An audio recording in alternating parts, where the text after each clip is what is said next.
নমস্কার, আজ বানালাম কাঁচকলার কোপ্তাকারি। তো কিভাবে বানালাম সেটাই সবার সাথে শেয়ার করছি।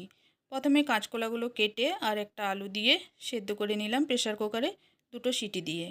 এরপর একটা মিক্সিং বোলে কিছুটা আদা, 2টো কাঁচা লঙ্কা আর 1 চামচ গোটা জিরে দিয়ে একটা মশলা রেডি করে নিলাম। এরপর সেদ্ধ করে রাখা কাঁচকলা, সেদ্ধ আলুর সাথে স্বাদ মতো নুন, হলুদ, লঙ্কার গুঁড়ো আর কিছুটা বেসন দিয়ে ভালো করে মেখে নিলাম। দিলাম 1 চামচ মতো কালো জিরে। এবার বড়ার আকারে ভেজে নেব। কম আঁচে লাল করে ভেজে নিলাম কিছুক্ষণ সময় নিয়ে। ভালো করে উল্টে পাল্টে ভেজে নিলাম। এরপর কেটে রাখা আলুগুলো লাল করে ভেজে তুলে রাখলাম। এরপর কড়াইয়ে একটু তেল দিয়ে তেজপাতা, গোটা জিরে, শুকনো লঙ্কা ফোড়ন দিয়ে দিলাম বেটে রাখা মশলা। দিলাম হলুদ, জিরে গুঁড়ো, লঙ্কার গুঁড়ো, ধনে গুঁড়ো। ভালো করে কষিয়ে নিলাম। দিয়ে দিলাম 4 কাপ মতো জল।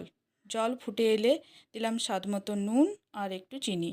এরপরে দিয়ে দিলাম ভেজে রাখা আলুগুলো।